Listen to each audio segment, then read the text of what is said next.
Hi again, Golden Era Bookworm here.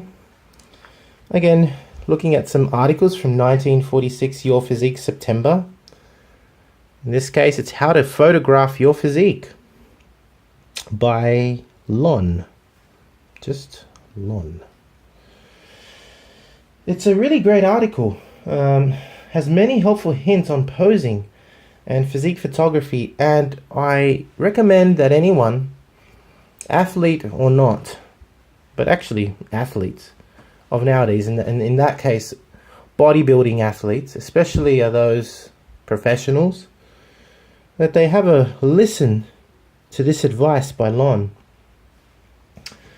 To learn to pose, there are a whole lot of sections here that I'm going to briefly touch on. Learning to pose, the first thing that is recommended is that, especially for those up-and-coming amateurs, a large mirror in a place where you work out is very important.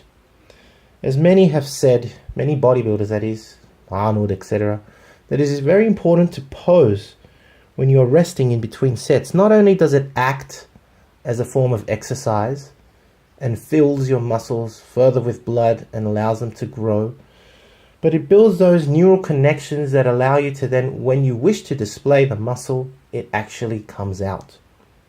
There's no point just building the muscle without you consciously controlling and posing and showing the musculature off.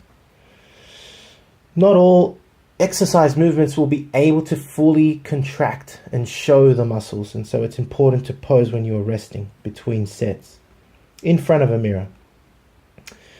To obviously, another advice is to copy poses of famous athletes of these muscle strength magazines, but more importantly, I like this, art is actually recommended here. To look at statues in museums, to take photos of them, and to actually copy these poses from statues, because at the end of the day, bodybuilding is an art form, and I love that this is stated, because this is, I believe that in this day and age, bodybuilding has kind of drifted from its artwork. This is why I've actually started this whole channel.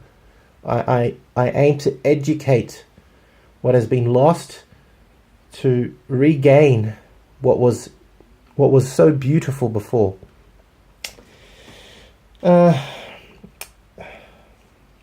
It's another piece of advice is that to become conscious of your body, to learn to bring out your strong points and to hide your weaknesses.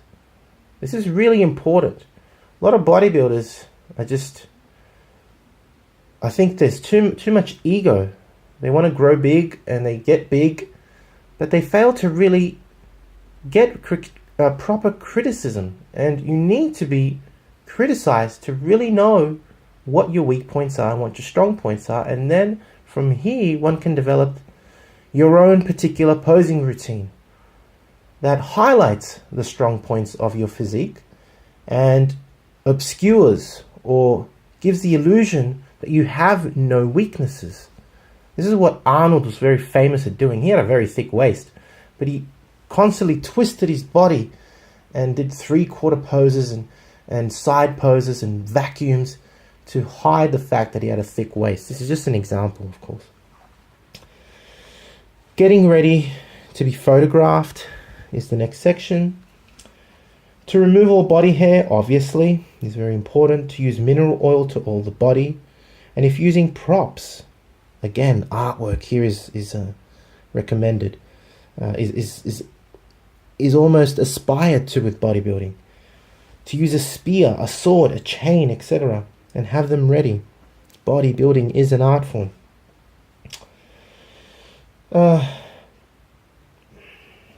Also important is that back then especially, trunks were not used like they were in the 60s and 70s. Actually, it was more like making your own G-strings, to actually use triangular shaped materials attached to strings. You can see that they've always seen these 40s. In the 40s times, they're actually wearing G-strings, self-made or bought. Interesting, because now we've kind of gone back to that, haven't we? Setting up the camera. Choose a plain background, either black or white. To make the body look bronzed or dark, a white background is recommended, such as these photos here.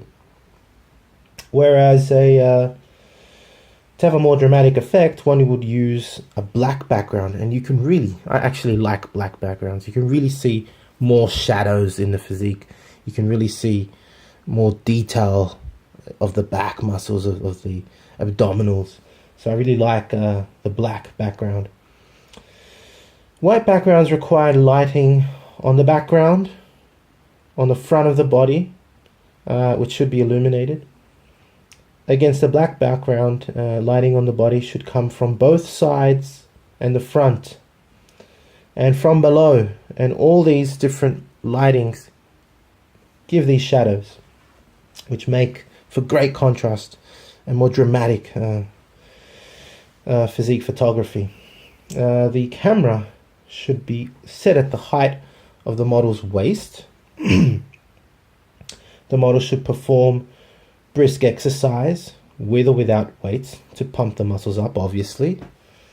The body should be oiled lightly, but not too oiled, because then you look greasy. And one famous bodybuilder who was famous for this was Sergio Oliva.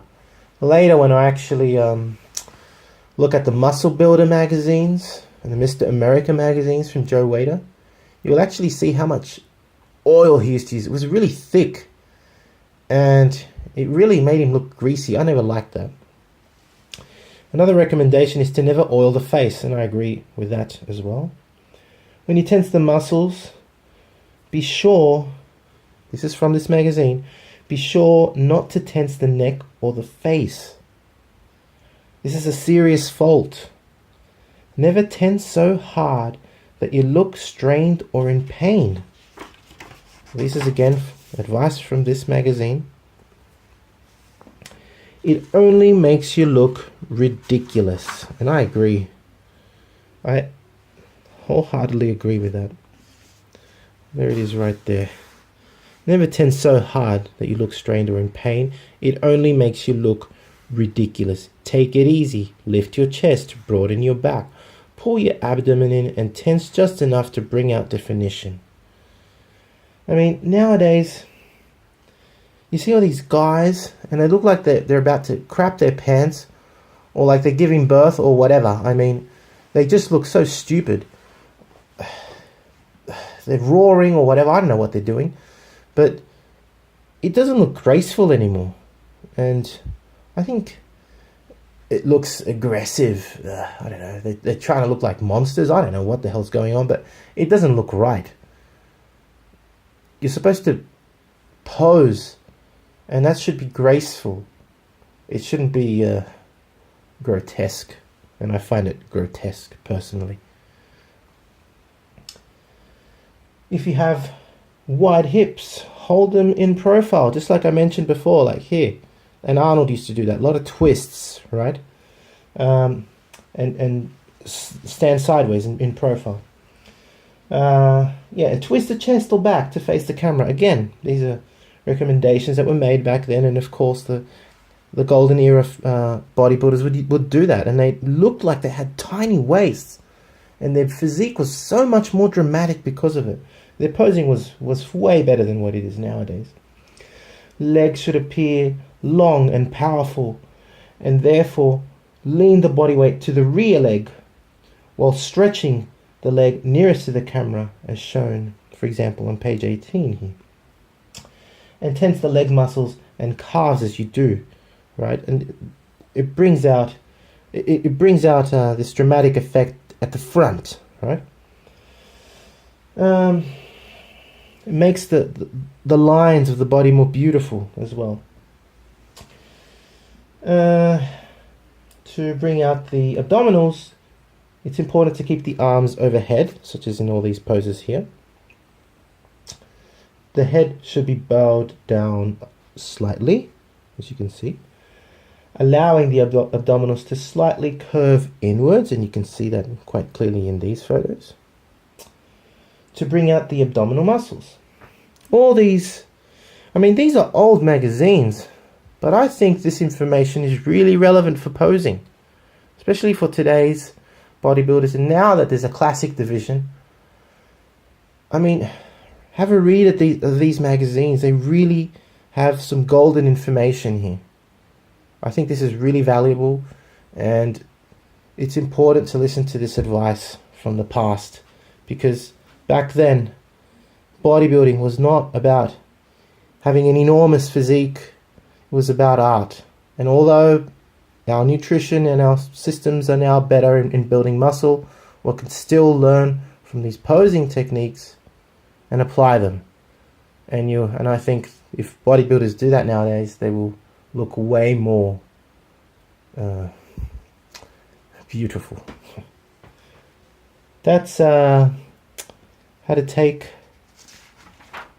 to photograph your physique by Lon. I liked this article a lot.